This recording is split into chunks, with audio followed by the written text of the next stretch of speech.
All right, so today we're looking at Module 8, Graphs of Rational Functions. I want to be very clear that this video is, there's a lot of very specifics when you're graphing rational functions, a lot of different features that you have to look at. So as you're taking notes today, you need to be very intentional about having organized notes and that you're very clear about what you write down because you need good notes to be able to work from. None of the individual concepts are difficult, but it's just kind of a lot of random rules, I guess. I'm going to try to connect as much as I can that's just kind of common sense, but a few things are just rules. And so the better notes you have, the better off you're going to be in class tomorrow. Okay, so the parent function, remember this is just the basic rational function, what it looks like, is f of x equals 1 over x. And if you look at this chart right here, so a few things that I want to point out to you. First of all, notice that in this chart of values, they have skipped the number 0. And that's because, as you all already know, we've talked about how the denominator cannot equal 0. So if we say x cannot equal 0, then obviously there can't be a value here because the value for 0 is undefined. If you look at this in your calculator, it's going to say error, which is probably a good thing for you to recognize just as far as being able to use the table in your calculator.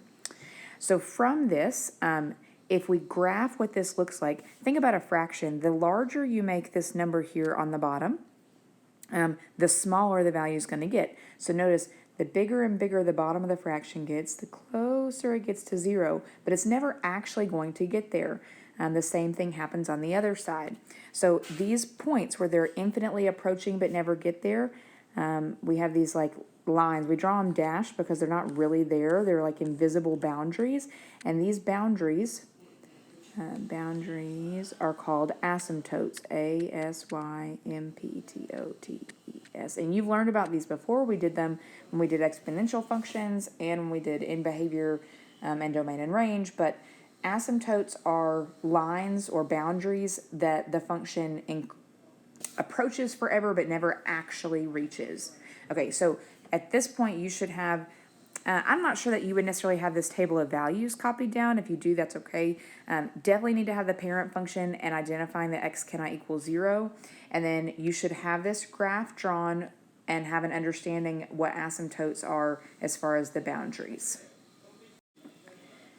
Okay, so as we've talked about before, we want to always start by factoring and identifying undefined values. So if you want to call this example 1, you can.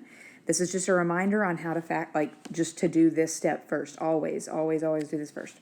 So I'm going to factor this right here. So I notice the top is difference of squares. That's x plus 9, x minus 9. And the bottom here is going to be factor out an 8, x plus 2. Now, I did factor the whole thing, but remember, excluded values only come, these undefined values only come from the denominator. So undefined, I'm going to look at the denominator, and I just want to make sure I set that not equal to 0. So basically, x plus 2 cannot equal 0, so we'll say that x cannot equal negative 2. Now, we're going to talk about what that looks like on this next slide. So right now, this is just undefined values. So those undefined values can be a few things. One, you could have a rational function graph that has an asymptote there. So like the function is approaching that spot from both sides. Or you could have a graph of a rational function that has a hole in it, meaning it just skips that value. So in this example, the second example, we're going to talk about that.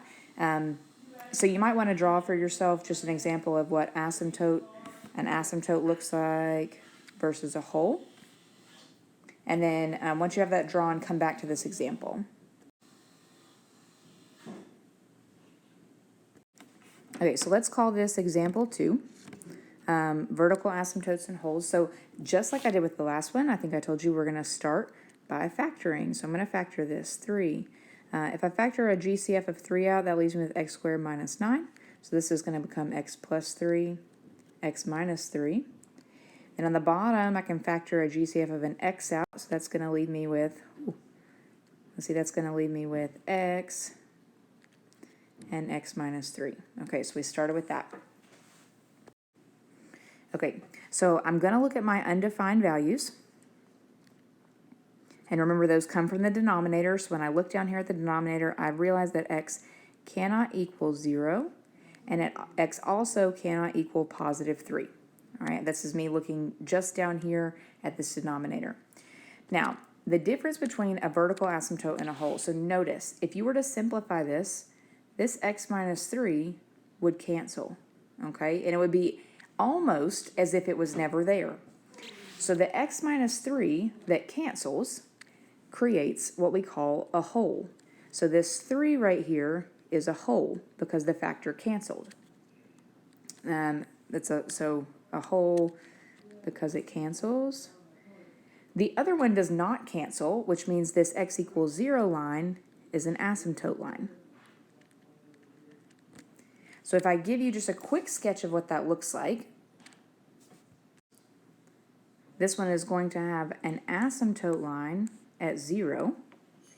And then over here at positive 3, it will have a hole in the graph, meaning this value just won't exist. On your calculator, it'll look normal, but that's really a hole.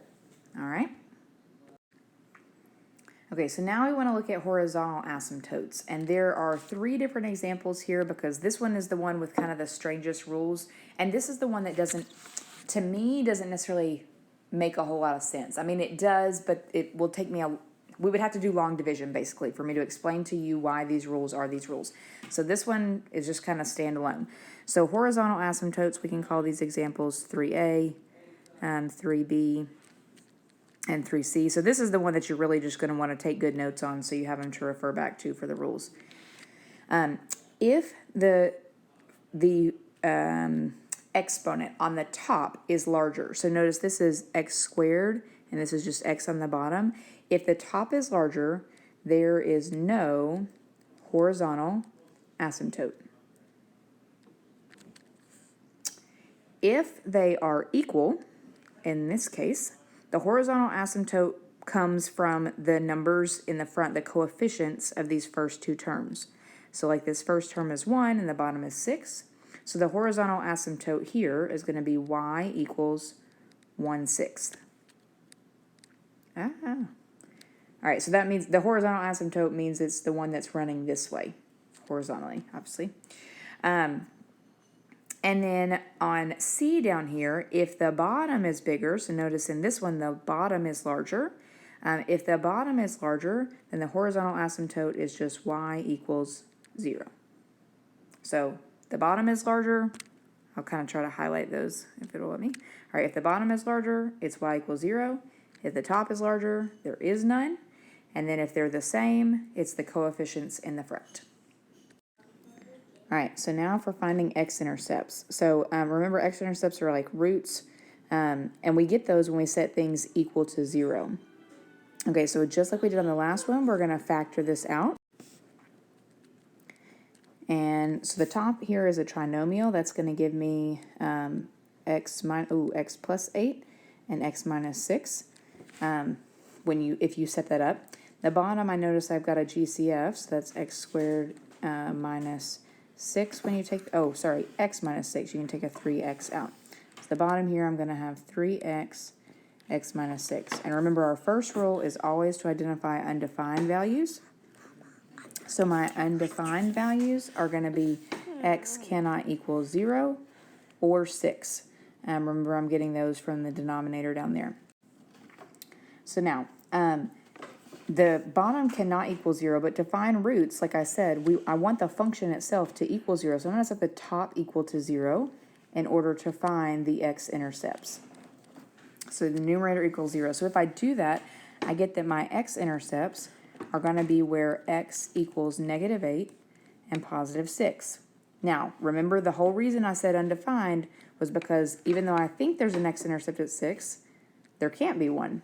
Right? So because there cannot be an x-intercept at 6, that's not actually true, and the only x-intercept is at -8, which means I've got this point, -8, 0, that is going to be where the function itself hits the x-axis over here at -8.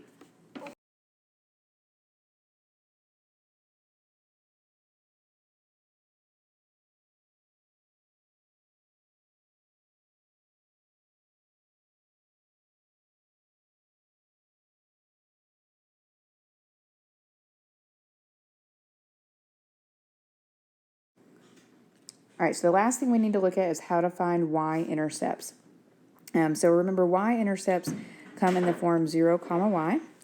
And the first thing that we need to do, just as always, is to factor and find excluded values. Now, on this one, I'm going to put a caveat to that. The only thing you really need to look at are your excluded values.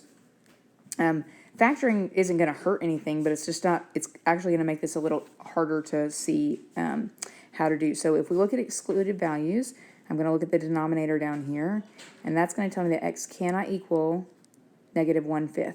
So remember, you're setting this like equal to 0, you subtract 1, divide by 5, that's going to give you negative 1/5. Okay, we've done that part. So now, to look at finding y-intercepts, notice because y-intercepts are written in this form, it means that x, the 0 is the x value. So I'm going to plug 0 in to all of the x spots. And now think about that. When I square 0 or multiply it by anything, these pieces are just going to go away because they equal 0, right? So that's going to make my y-intercept here negative 3/1, or simply negative 3. So your y-intercept is going to be this value, 0, negative 3, which means when you look at the graph, there will be a point at 0, negative 3 on the y-axis. Okay, this is just another y-intercept example, and I just wanted to show this one to you and explain again why it is we find undefined values first. So my undefined values, if I look at the bottom, I do need to factor this out first, which is going to give me x minus 2. So my undefined values are x cannot equal, that first one is 0, and positive 2. Now remember, to find y-intercepts, they're in the form 0, y, which means the x value is 0. So I would normally plug in 0, but the problem is, look, x cannot equal 0. So because x can't equal 0, I can't find any y-intercepts because there are no y-intercepts. Delta Math will show you that to see this, you can plug in 0 for the x values, just like we did before.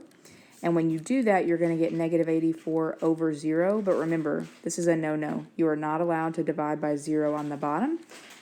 So because you can't do that, that's also going to lead you to the fact that there is no y-intercept.